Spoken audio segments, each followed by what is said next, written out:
देखिए, अब आर्टिकल अनुच्छेद 13 के बारे में हम लोग पढ़ते हैं। ठीक है, इससे पहले जो दल बदल कानून था उसके विषय में पढ़ लिया था।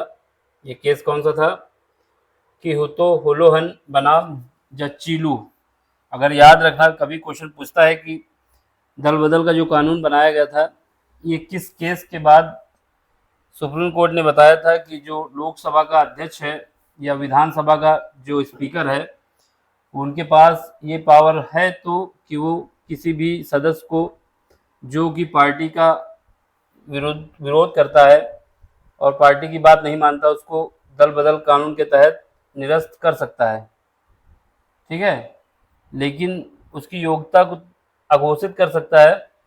लेकिन ये जो निलंबन है ये न्यायिक समीक्षा के अधीन है, यानी इसकी न्यायिक समीक्षा होगी। इससे पहले जो कानून बना था उसमें कहा गया था अगर लोकसभा का स्पीकर या विधानसभा का स्पीकर कोई फैसला ले लेता है, किसी व्यक्ति पे दल बदल कानून लगा देता है, एक दल को दूसरे दल में जाने, एक व्यक्ति को यानी एक विधायक या एक सांसद को किसी दूसरी पार्टी में जाने के रोकने के लिए ये कानून लाया गया था।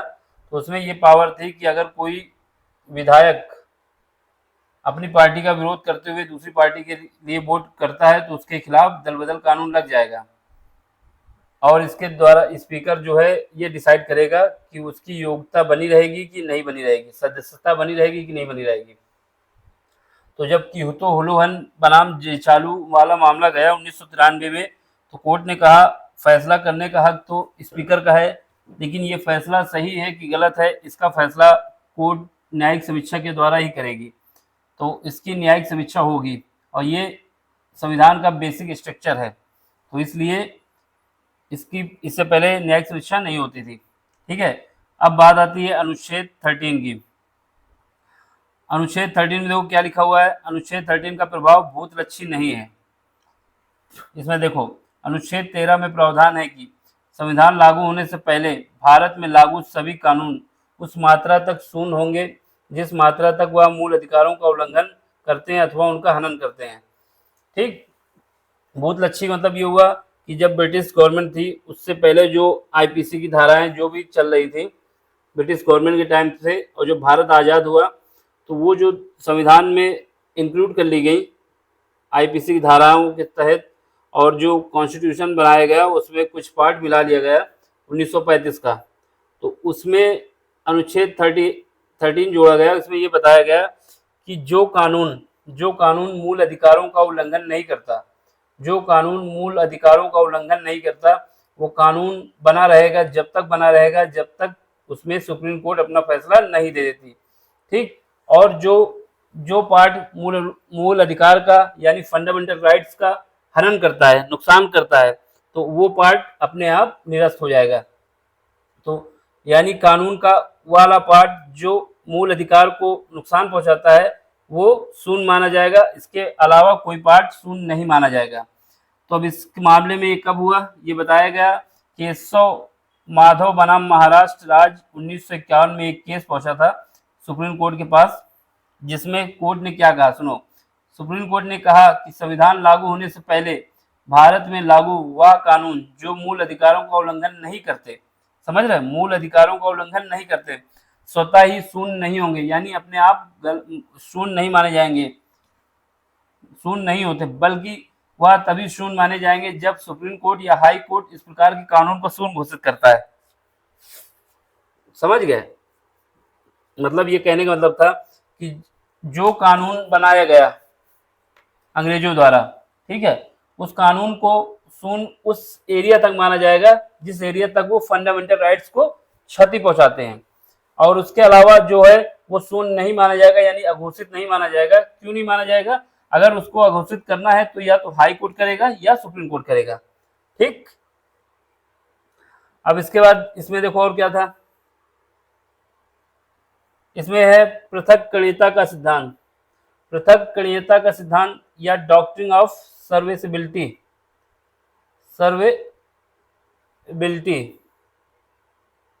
इसमें क्या है देखो। इसमें देख लो गोपालन बनाम मद्रास सरकार, गोपालन बनाम मद्रास सरकार का केस 1950 में सुप्रीम कोर्ट के पास पहुंचा।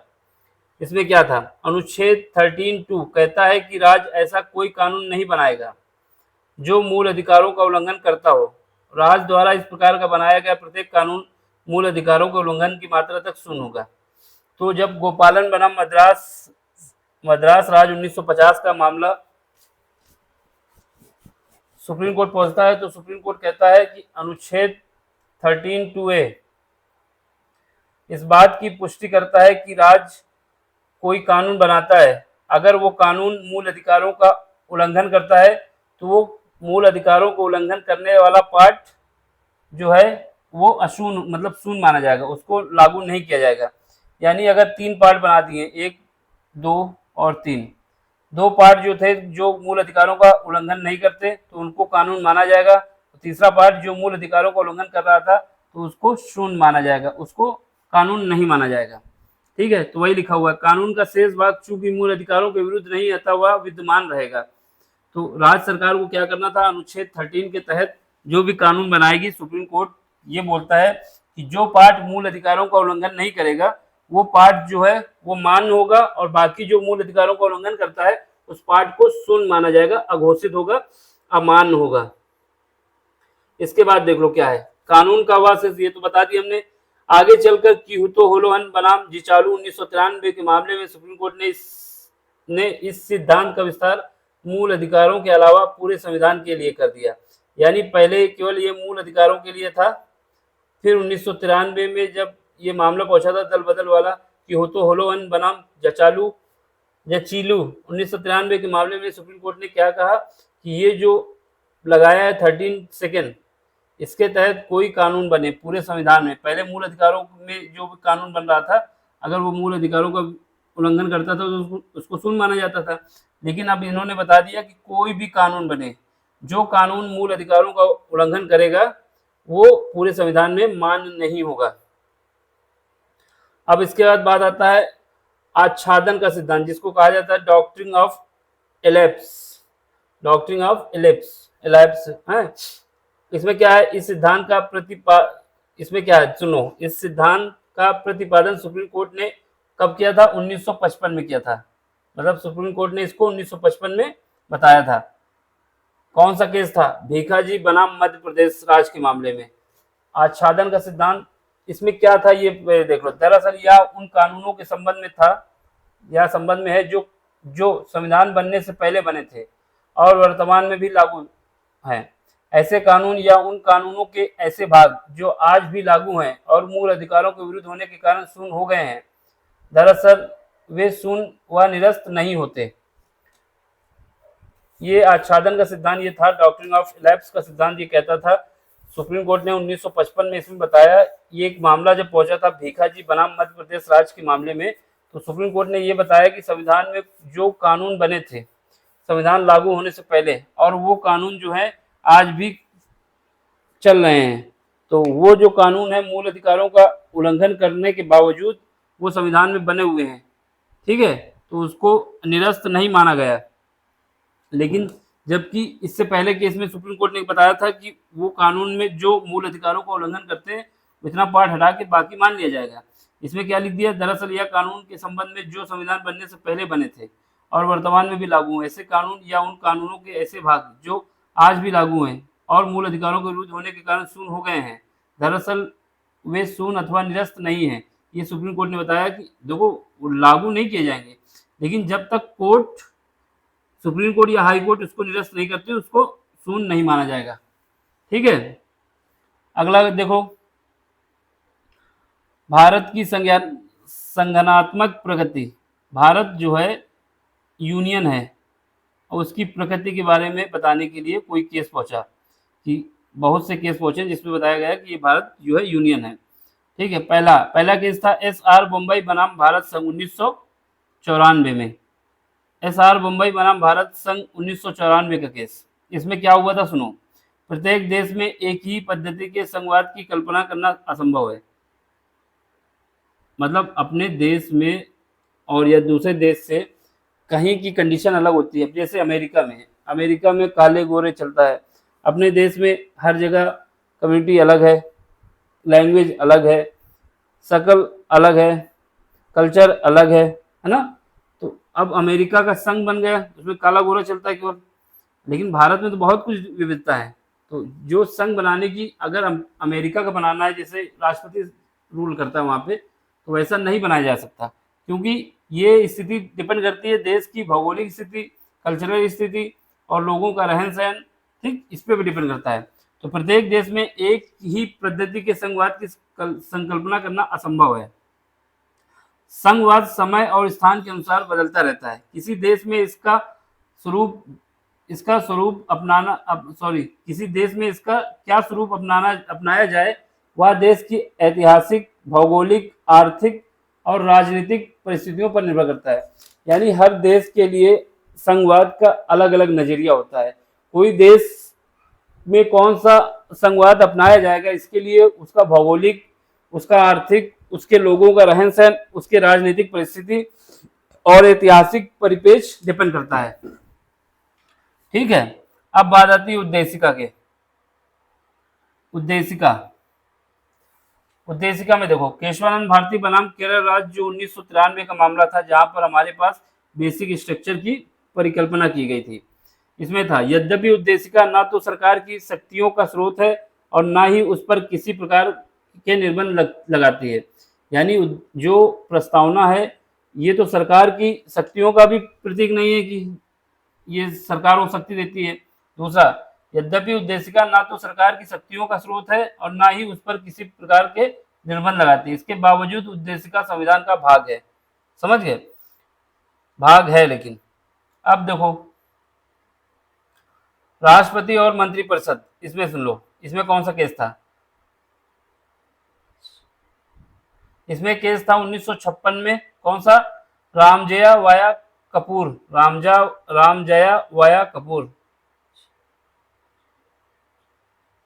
बनाम पंजाब सरकार।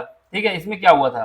राष्ट्रपति संघ की कार्यपालिका का नाम मात्र एवं औपचारिक प्रधान है। ये जब केस पहुंचा रामजया वाया कपूर बनाम पंजाब राज्य 1956 में, तो राष्ट्रपति, इसके विषय में सुप्रीम कोर्ट ने बताया कि राष्ट्रपति संघ की कार्यपालिका का नाम मात्र एवं औपचारिक प्रधान है। वास्तविक शक्ति किसके पास है? कार्यपालिका के पास है, तथा कार्यपालिका की वास्तविक शक्तियां प्रधानमंत्री के नेतृत्व में, जो कार्यपालिका की वास्तविक शक्तियां हैं प्रधानमंत्री के नेतृत्व में मंत्रिपरिषद में निहित है और राष्ट्रपति मंत्रिपरिषद की सलाह के अनुसार ही कार्य करेगा। मतलब जब 1956 का मामला था रामजया कपूर बनाम पंजाब राज्य, तो उसमें सुप्रीम कोर्ट ने बताया कि जो राष्ट्रपति हम लोगों का है, ये कार्यपालिका का वास्तविक कंट्रोलर नहीं है, यानी वास्तविक शक्ति उसके पास नहीं है, इसका नाम केवल चलता है। बाकी जो शक्ति निहित है वो प्रधानमंत्री के नेतृत्व में जो मंत्रिपरिषद बना है उसमें निहित है। ठीक, तो ये हुआ कि जो कार्यपालिका की वास्तविक शक्तियां हैं वो प्रधानमंत्री के नेतृत्व में मंत्रिपरिषद में निहित है और राष्ट्रपति मंत्रिपरिषद की सलाह पे ही काम करेगा। अब अगला देखो, शमशेर सिंह बनाम पंजाब राज्य 1974। शमशेर सिंह बनाम पंजाब राज्य 1974। पिछले निर्णय को दोहराया सुप्रीम कोर्ट ने। क्या किया? जो पिछला निर्णय था, इससे पहले कौन सा था? जब बताया कि वास्तविक जो शक्तियां हैं वो राष्ट्रपति पे ना होके कार्यपालिका की जो वास्तविक शक्तियां हैं प्रधानमंत्री के नेतृत्व वाली मंत्रिपरिषद में है, तो उसी बात को शमशेर सिंह बाद में सुप्रीम कोर्ट ने दोहरा दिया। अब देखो, यूएन राव बनाम इंदिरा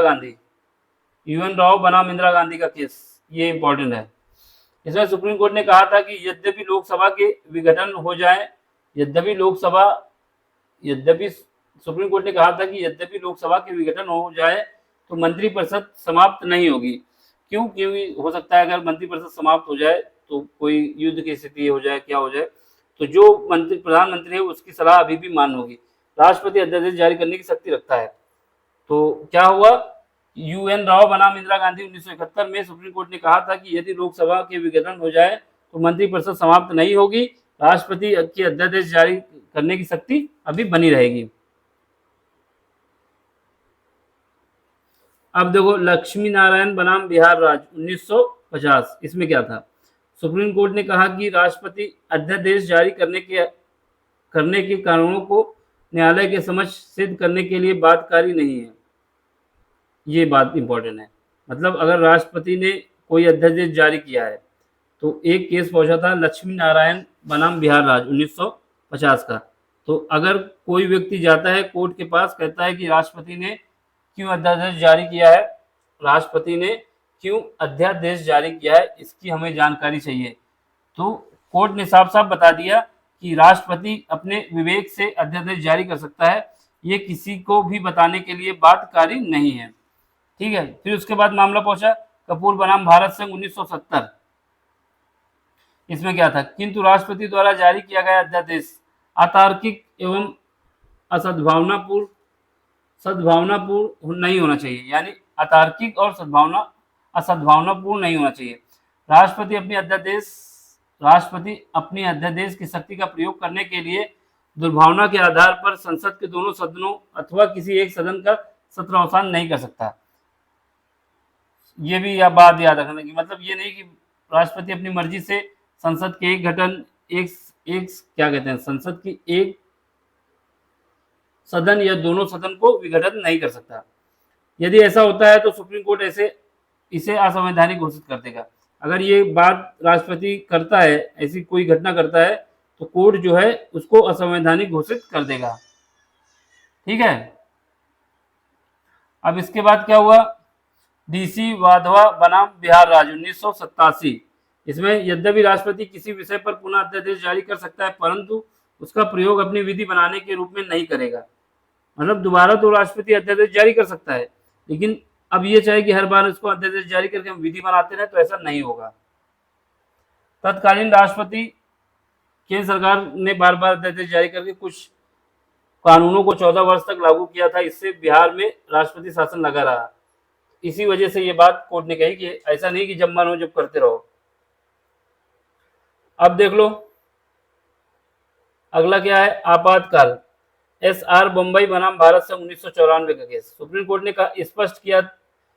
कोर्ट ने स्पष्ट कर दिया कि अनुच्छेद 356 के अंतर्गत किसी राज्य में राष्ट्रपति शासन बनाने के संबंध में राष्ट्रपति जो है मंत्रिपरिषद की सलाह से बंधा हुआ नहीं है। मतलब SR बम्बई बनाम भारत संघ 1994 में सुप्रीम कोर्ट ने स्पष्ट कर दिया था कि जो 356 के तहत राष्ट्रपति शासन लगा दिया जाता है किसी स्टेट में, तो राष्ट्रपति शासन लगाने के संबंध में राष्ट्रपति मंत्रिपरिषद की सलाह से बंधा हुआ नहीं है। ठीक है। अब देखो, अब जो है हमारा ये केस हमने बता दिया।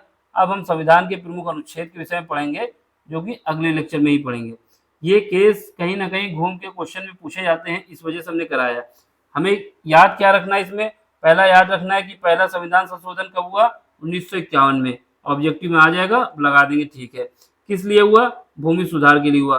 कौन सी सूची जोड़ी गई, 9वीं अनुसूची जोड़ी गई। इसके रिएक्शन में कौन सा केस हुआ, शंकरी प्रसाद। ये कब हुआ, 1951 में हुआ। इसमें किस आधार पे ये कोर्ट पहुंचे थे, अनुच्छेद 13 के हिसाब से। ठीक है। इसके बाद क्या हुआ, दूसरा मामला 17वां संविधान संशोधन कब हुआ, 1964 में। इसमें कौन पहुंचा, इसके रिएक्शन में सज्जन सिंह पहुंचे। कब पहुंचे, 1965 में। किस बिहार पे पहुंचे, अनुच्छेद 13 के हिसाब से। तो ये जो सज्जन सिंह और सज्जन सिंह और शंकरी प्रसाद, ये दोनों अनुच्छेद 13 के हिसाब से पहुंचे थे। तो इसमें सुप्रीम कोर्ट ने कहा था कि फंडामेंटल राइट से ज्यादा पावर रखता है डीपीएसपी। लेकिन तीसरा मामला जब पहुंचा, वो पहुंचा किस बिहार पे, अनुच्छेद 31 के हिसाब से। ठीक है। इसमें कौन पहुंचे थे, गोलकनाथ जब पहुंचे तो इसमें क्या हुआ था, वो बताया गया कोर्ट के द्वारा कि आप संविधान संशोधन कर सकते हैं, लेकिन इतना नहीं संशोधन कर सकते कि आप फंडामेंटल राइट्स को नुकसान पहुंचा के डीपीएसपी लागू करें। तो इसमें इसकी प्रतिक्रिया में क्या हुआ, 24वां और 25वां संविधान संशोधन किया गया। फिर उसकी प्रतिक्रिया में क्या हुआ, कोर्ट ने पहल की किसके मामले में, केशवानंद भारती 1993 में। तो यहाँ से हमारे पास क्या निकल के आया, मूल ढांचे की संकल्पना निकल के आई। किस केस से निकल के आई, केशवानंद भारती। कब हुआ था, 1973 में। कहाँ के रहने वाले थे, केरल के रहने वाले थे। ठीक है। फिर उसके बाद 42वां संविधान संशोधन किया गया, 368(4) और 368(5) जोड़ा गया, जिसको कोर्ट ने अलग अलग समय पे निरस्त कर दिया। ठीक है। फिर जो लास्ट जो था 99वां संविधान संशोधन 2014 में हुआ, जिसको कोर्ट ने क्या किया, निरस्त कर दिया।